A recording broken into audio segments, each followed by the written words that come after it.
Welcome to another episode of FortinetLIVE. My name is Jonas. I'm from Fortinet's research department, FortinetLabs, and joining me today is Renee Tarun, Deputy CISO, VP Information Security at Fortinet. Welcome, Renee. Thank you, Jonas. Glad to be here today. Happy to be here too with you because today we have an exciting topic. It's the security month again, Cybersecurity Awareness Month, and today we talk about strong passwords, about best practices, cyber hygiene, because passwords are very often related to initial access problems which we see in cybersecurity. Renee, as you know, bad actors love to exploit vulnerabilities and find weak passwords which are on top of the list. According to multiple data breaches, especially the Verizon data breach in 2022, stolen credentials lead up to 50% of cyber attacks last year. Can you share a little bit certain ways how hackers are accumulating these kind of passwords? Absolutely. I mean, one of the primary ways we see a lot of the adversaries using one of their techniques is social engineering, especially like phishing attacks. So sending those fake emails to victims, trying to play off on either their emotions or urgency. And essentially what they're doing is they put what we call credential harvesters in the email. And so they try and trick users into providing those usernames and passwords by, telling them it's their bank and they need to log in and, change their password, or there's something they need to view on their account, or similar with their email passwords. They'll get an email notification and saying that, hey, you need to log into your account right away. And so they leverage those types of techniques to, try and fool unsuspecting victims into providing that information. And so we also see doing it through text messages, also by sending them emails that contain malicious links, or also setting up fake websites. So you think you may be going to a specific store or bank or some type of merchant, and it's actually a fake website, and it fools you into putting in your real credentials when it's a fake website.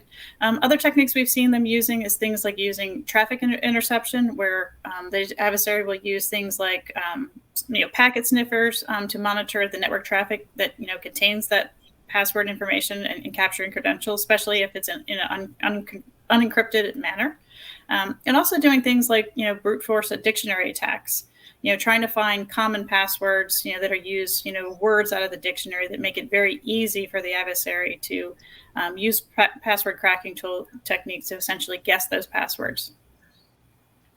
Yeah, Are there any tactics, coming from FortiGuard Are there, things that you've seen, the adversaries using from FortiGuard Labs research or your other threat intelligence? Yeah, one thing which adds to a similar point which you mentioned at the end, the traffic interception. It's not really traffic interception, but more like keyboard interception. So we see a lot of information stealer, which is nothing else than malicious software being installed on victims' computer and are keylogging every single keystroke. And these kind of malwares are smart enough to understand when someone logs into his email accounts or to his social networks, and it's capturing usernames and passwords. So a lot of these information stealers are actually out there being able to be purchased by as-a-service packages just for a couple $100 a month, and then being distributed to a lot of different computers and intercepting all the traffic, which makes it very easy for attackers then to reuse these kind of combinations for whatever motivations they have.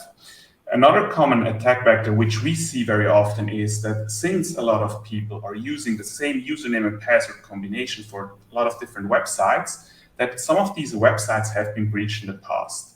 And the main issue which we have here is that people are reusing the same combinations on other websites. So if I have malicious intentions, all I have to do is go to these databases which have been hacked in the past, and I can purchase them for not a lot of money on underground forums and then reuse the same username and password combination to use their other kind of websites.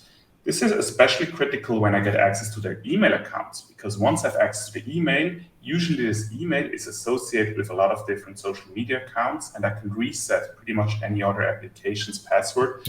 So it's a very big entry door to a lot of these applications. Another thing which I would like to highlight is that the implications when we talk about these usernames and passwords is very often that this is just the beginning when we talk about the cyber attack, because these combinations are used to gain access to certain environments, and very often then leads to ransomware, business email compromise, or espionage targeted attacks down the line. So when we hear about attackers, and they are always trying to be a step one ahead of the curve, are constantly finding new ways to compromise user credentials and making it very difficult for us on the defensive side to stay up to date.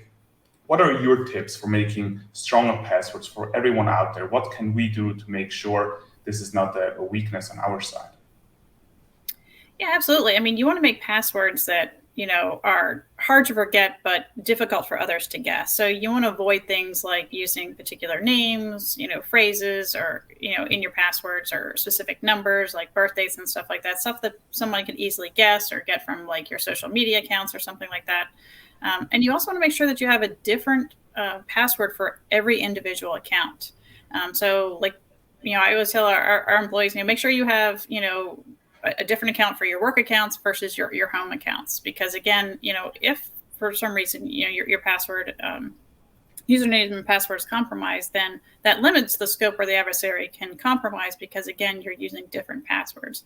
And you should be changing your passwords on a regular basis as well.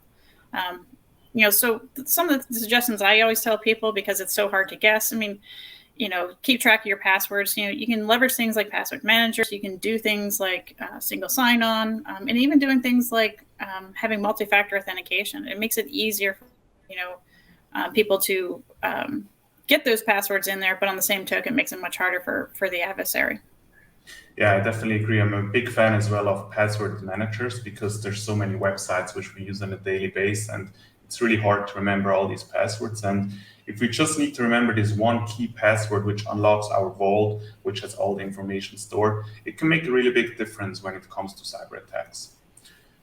With all these great reminders, especially during the Information Security Month, is there any other advice you have for the IT people and the security teams out there on a little bit the broader level when it comes to securing these organizations? Because at some point, there's a big likelihood that someone is able to gain someone's username and password and get access to corporate networks. What would be your advice towards the people who are maintaining these environments overall?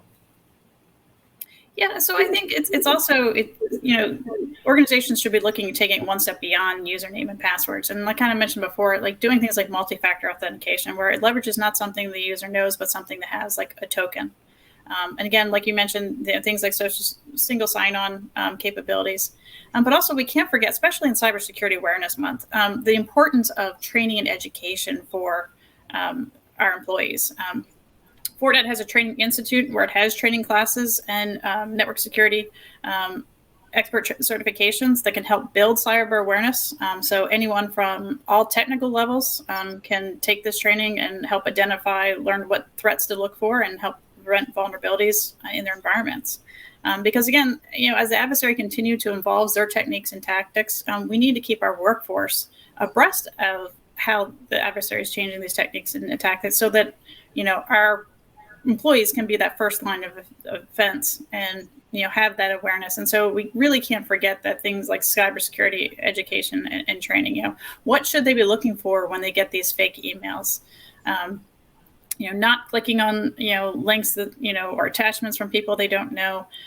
Ensuring that they are using the strong passwords, and educating our IT staff about the importance of going to things like multi-factor authentication.